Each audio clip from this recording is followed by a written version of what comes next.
What's a very common thing that you just can't relate to? Restaurants that force their staff to act, sing, or engage in fake banter. Just make my food please and leave the theater to the thespians. I have to be careful of this. I grew up in a family where my parents would be extremely angry at me and not tell me, until one day they would blow up at me. Or, they would act very passive aggressive and I had to figure out if they were angry or not. I learned to watch people really closely for signs they were mad at me or on their way to blowing up at me, ripping the rug out from under me when I least expect it. As an adult, it's a conscious effort to prevent myself from not taking the things other people do personally or not thinking that everything someone does is some sort of sign or personal attack. The obsession with branded things. Clothes with the brand's name on them just look tacky for me. I'd much rather have a regular old graphic tee instead of a t-shirt with Gucci on the front in gigantic bold capital letters. It's pretty whatever most of the time, wear what you want and all that, but the obsession becomes incredibly annoying when people act like they're better than you because they spend several $100s on a single shirt. Those haute couture fashion houses have remarkable branding media teams behind them. They cultivate a sense of exclusivity and train the public to desire that. Often, though, the heavily branded items are actually not a fashion house's best made product. Materials and construction aren't superiorly better than any average store. They're mass produced and made specifically for a certain audience, the ones who want to be seen wearing the logo, for the feeling of luxury and exclusivity, while also promoting further free marketing for the brand. It's most often their more simple looking garments, or basically the garments not ostentatiously covered in the brand's logo, that are incredibly well made, and other real expensive pieces. That's what I've learned from watching documentaries on the back end of the fashion industry. I went to a Big Ten college. I swear everyone was having the time of their life but me. I couldn't wait to graduate. Me too. I couldn't afford a football ticket and didn't major in anything I couldn't have at a school closer to home. Oh well, exactly. I was so indoctrinated on the big college experience, it was a letdown. And an expensive one at that. It felt like 4 constant years of showing up to a party too late. I feel this so hard. I went to a big college because my best friend was going. Turns out I'm way more introverted than I thought I was in high school. We basically went from friends to acquaintances in like 3 months and I was stuck at a school I hated. Smoking. Nearly everyone in my family and all my friends smoke. I remember growing up saying that I'd never try it and being told, yeah, that's what everyone says. Well, it's true for me and I've never even been tempted. If you don't grow up, hang out around smokers, it's honestly kind of hard to just pick it up unless you actually want to. Especially nowadays since smoking cigarettes isn't as common. Nobody smoked in my family, so I never viewed it as a normal thing to do.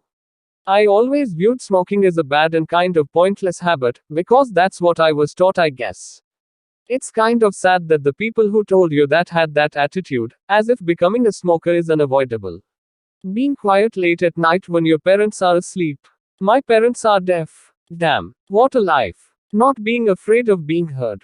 Well, not by your parents at least. I do care about siblings. So many possibilities. I'm stressing just at the prospect of being a child and knowing if something happens to me in the house I can't just scream for help. I'm stressing just at the prospect of being a child and knowing if something happens to me in the house I can't just scream for help. As I've gotten older, one of the weird things was flipping perspectives from child to adult. I was just stressing at the prospect of something happening to my child and not knowing to be able to help. Make an Alexa command he can shout that makes your bed shake to wake you up. And have lasers start shooting off in your bedroom. Quick Bob, little Billy's activated the emergency disco. She signed, urgently. Would you quit waving your arms? I have a headache. Gives middle finger. You watch your FC King hands, young man. Don't make me wash your hands out with soap. Don't sign at me in that tone of voice, young man. Edit, typo. It wasn't what you signed, it's how you signed it. Sometimes it's worse when they don't say anything at all, just stand there and give you the death stare.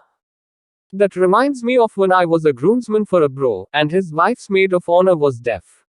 He mentioned her in passing a few months prior, but forgot to remind me the day of the wedding.